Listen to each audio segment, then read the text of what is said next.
Good morning, everybody, and we have very special guests in the studio today from the Irish Deaflympic team who are heading off to Bulgaria to represent Ireland at the end of the month. We have Lorelei Fox-Roberts, we have Shane Keogh and Patrick Marr. Welcome to the studio. Thank you. Now, Lorelei, you're from the Irish Deaf Sports. So if you wouldn't mind explaining about the different sports and different groups you have. Different sports and as many different groups of people as possible. So some people, particular sports are going to appeal to them.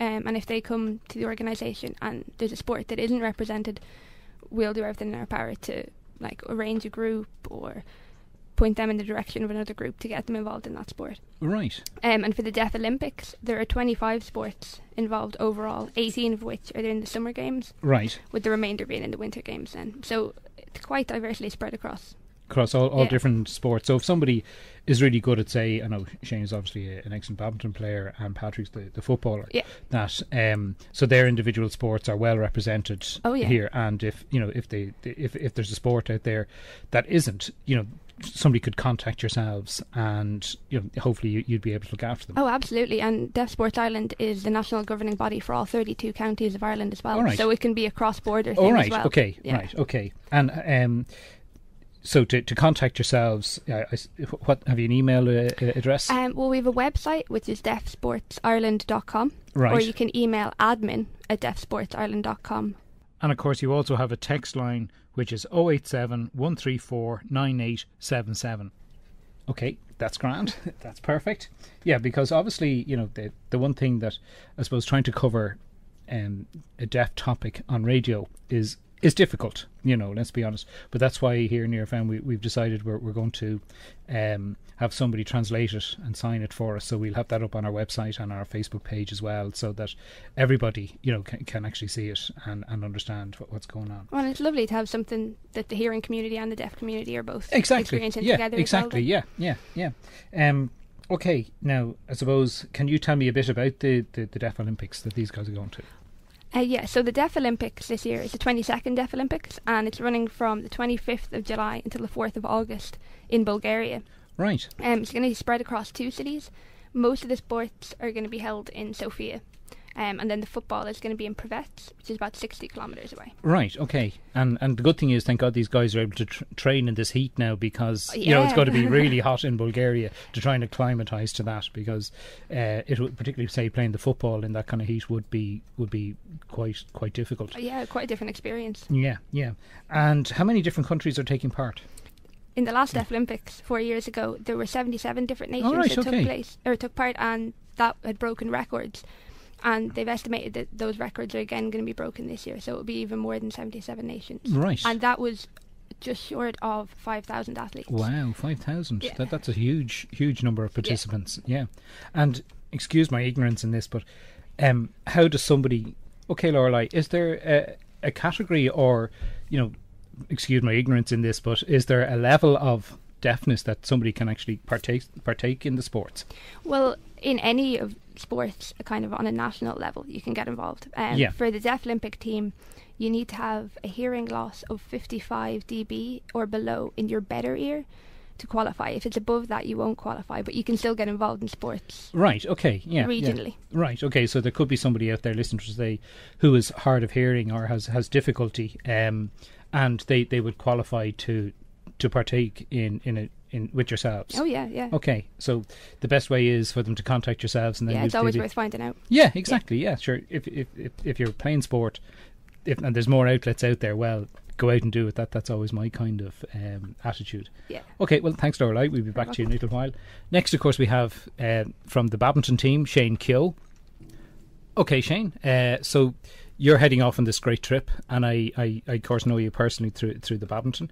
And can you just tell us the kind of training regime that you have been doing? Because I know for a fact you're so fit now at the moment. Trained very hard. Trained from Monday to Friday in the morning, from 8 o'clock to 10 o'clock. Right. It's just the hardest before me. Training different kind of routine. You do it hand, footwork, everything, and the stamina, and how to do control of footwork. Yes. I think I feel good. Yeah, well, I have to say to the listeners, as I said, I know Shane because he, in fairness, when I was training for a World Championships a few years ago, Shane was my sparring partner. And I have to say it was fantastic to have him as my sparring partner. But the amount of training that Shane has been doing over the last while has been incredible. And even giving up whole weekends. Isn't that correct, Shane? That's right. You can do the weekend. The weekend from Tuesday to 1 in the morning. But like between the morning and afternoon, like 12 to 1. And the afternoon from 3 to 5, whenever it's flexible. Yeah. So, like, in fairness, if there's anybody out there that thinks these guys are going on just a jolly or a trip, they're not, because I personally have seen these guys train, and I know Shane's ethos around this, that he's there to ensure that when he represents Ireland, it's going to be at his fittest and best mentally. And I know your coach is Mark Topping, isn't that correct? That's Mark. He's been the coaching. You know from his time, from old habit of the family. Now he's doing it better family. Now Mark, he can't see in the possession, but 3 players mechanism myself.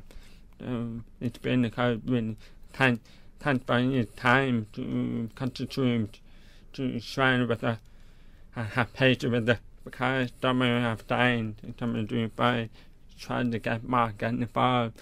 Not doing that Mark, not been doing all the best, but look like Mark really is showing encouragement with her.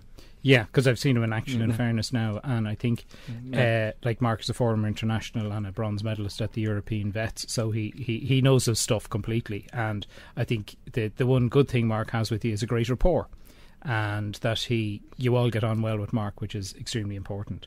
So you're going to play the men's doubles? No, I play men's double, and of course the players didn't bring a more men's double player, but I've been getting involved but only be fitting and men's double as well. So I'll go for men's double, you see. Right, okay. And who else is going with you? What are the other guys going on the team? My partner is Johnny, Corwin. And Agent Connor playing. Yes, yeah. And in fairness, I've seen them train as well, and they're working hard as well. So, how do you think you're going to do in the tournament?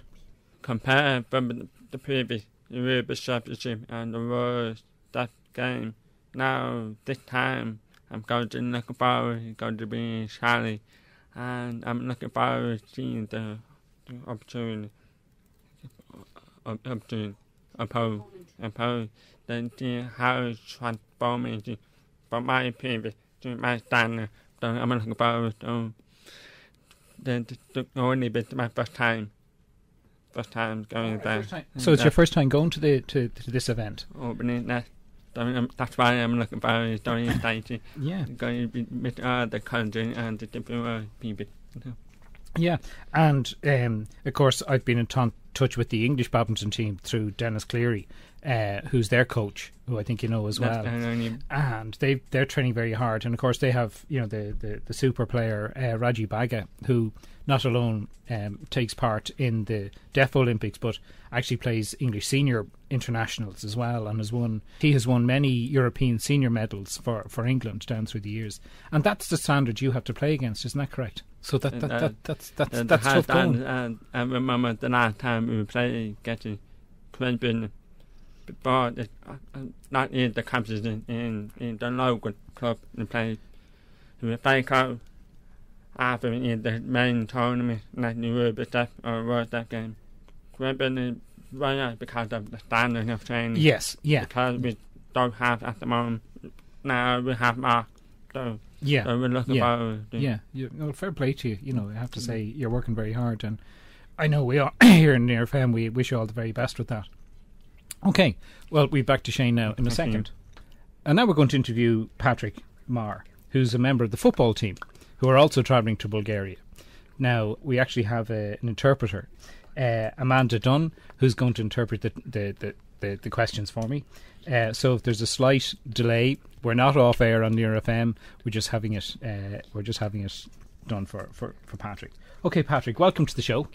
Thank you. Thanks for asking me to come. No problem at all. I suppose the soccer team, how many of you are actually on the squad? We have 20 players on the squad, but 2 months ago we had 25 players, and then we picked the final 20 players to go that qualified to go to Sofia. Oh, right, okay. So it's a very strong squad. Yeah, it's a really strong team. And is it...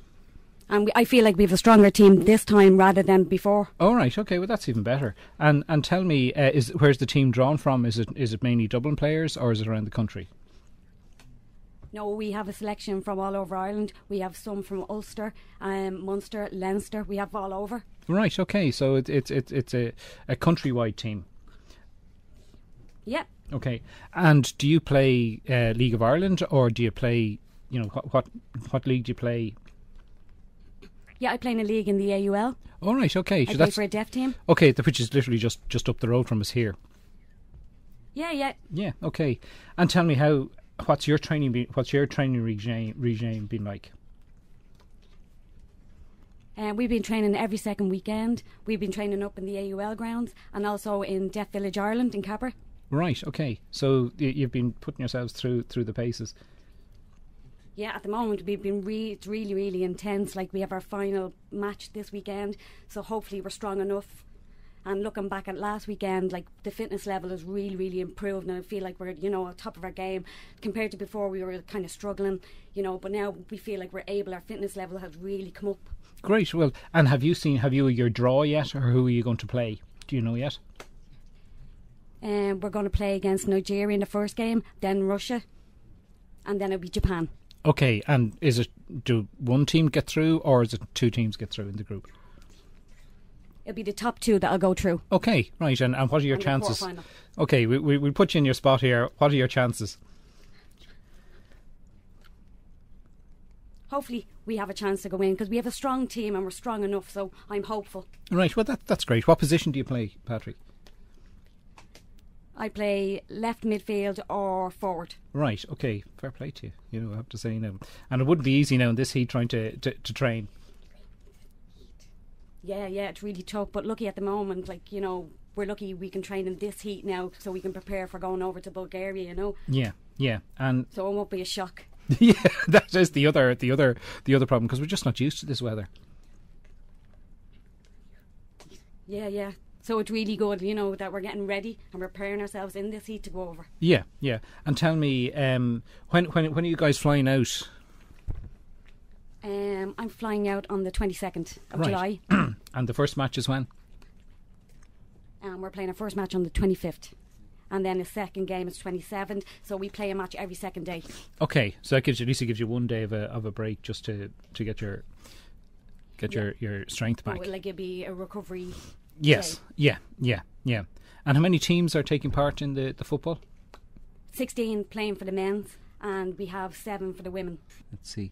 Okay, Lorelei, you have the launch. There's a press release and a launch on the 17th, isn't that correct? Yeah, on Wednesday the 17th at 1:30 we're having an official team announcement, and Minister Ring is coming down to officiate as well, which is lovely. It's great to have him there, and it's a great opportunity for people to come in and meet the team, but also see Deaf Village Ireland and the kind of work that Deaf Sports Ireland does within it as well. Yeah, well, that was one of the questions I was going to ask you, actually, when I was looking at the website and doing the research on this.